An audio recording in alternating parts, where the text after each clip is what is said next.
Hello everybody, just a quick video to talk about one of the major issues I found owning the Black Bay 54 for about a month now.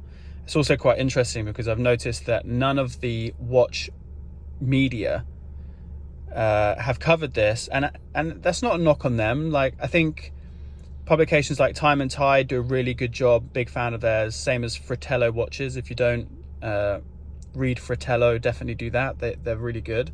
I think at this point Hodinkee has just become like a press release echo chamber, so I don't really I can't knock them anymore because they're just doing it so obviously. But the press, the coverage from a lot of watch releases tends to be the same nowadays, and I think that's just because of the press materials that are released by the brand. But anyway, I found an issue with the Black Bay 54 that no one's talking about, and I want to cover it. So firstly, before I get into what the issue is, this is an incredible watch. Like, I've had this for about a month. I absolutely love it. Like the thickness of the case, or I should say the thinness, sorry for the cut I have on my thumb here. The thinness of the case, the design, like everything about it is just awesome. So I love the watch. It's great.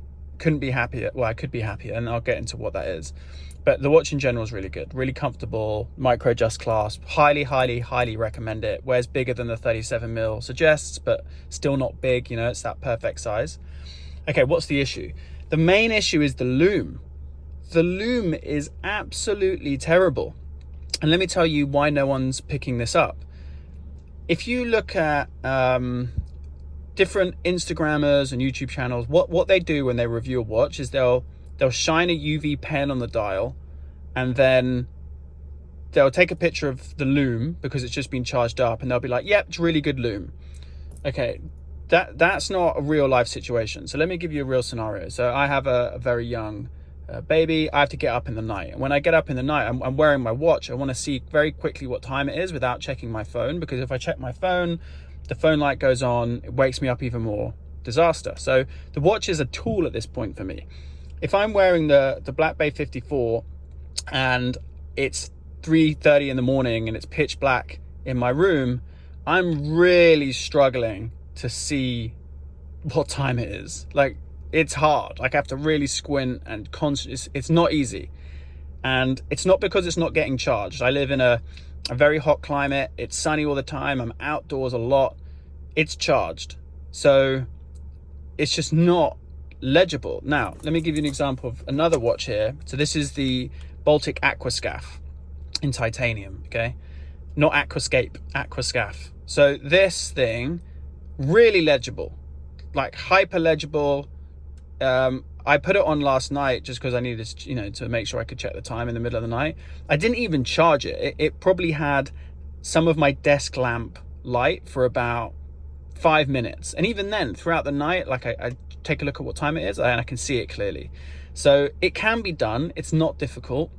By the way, I highly recommend this Aquascaphe model. The only downside for me, and I'm sure no one else agrees with this, is that it's got a luminous bezel, which I think throws off the readability of the dial when it's really dark. Like I said, at those 4 in the morning, 3 in the morning wake ups, I'm looking at the watch and the luminous bezel makes everything quite busy. So I prefer it if the loom is really good and the bezel doesn't have loom. Sorry, the dial is really good and the bezel has no loom. That would be ideal for me. But anyway, this is a really great watch, really enjoying it.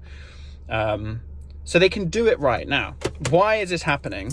I imagine it's because an Instagram account I follow, shout out to Solid Caseback, reference this, is that the real estate on the dial for these indices is very small. So there's not a lot of space for the luminescent material on the hands or the dial. So maybe it's not that the loom is bad in and of itself, it's just there's not enough of it.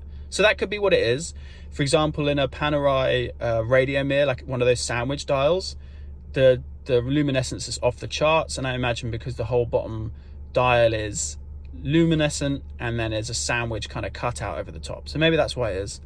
But hey, I'm not Tudor. This is for you guys to figure out. So I'm going to check out the Pelagos 39. That's definitely on my radar because I'm hoping that can solve the issue that I have. Like, I want to have a Tudor. I love the design of it. I love the snowflake hands.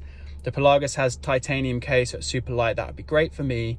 I don't love that the bezel is luminescent, but hey, that is what it is. but maybe the dial is better and it fixes my problem. But as of now, no one's talking about the fact that the Black Bay 54 has horrendous readability at nighttime. And be aware of that. Like, you can't go diving with this thing at any sort of depth. And yes, it's got, what is it, 200 meters of water resistance. You go down that deep, your watch isn't going to get water in it, but you're not going to know what time it is, so there's no point wearing it. So, you know, that's it. I love it. I recommend buying it, but if you need to actually tell the time in a dark situation, then don't get it.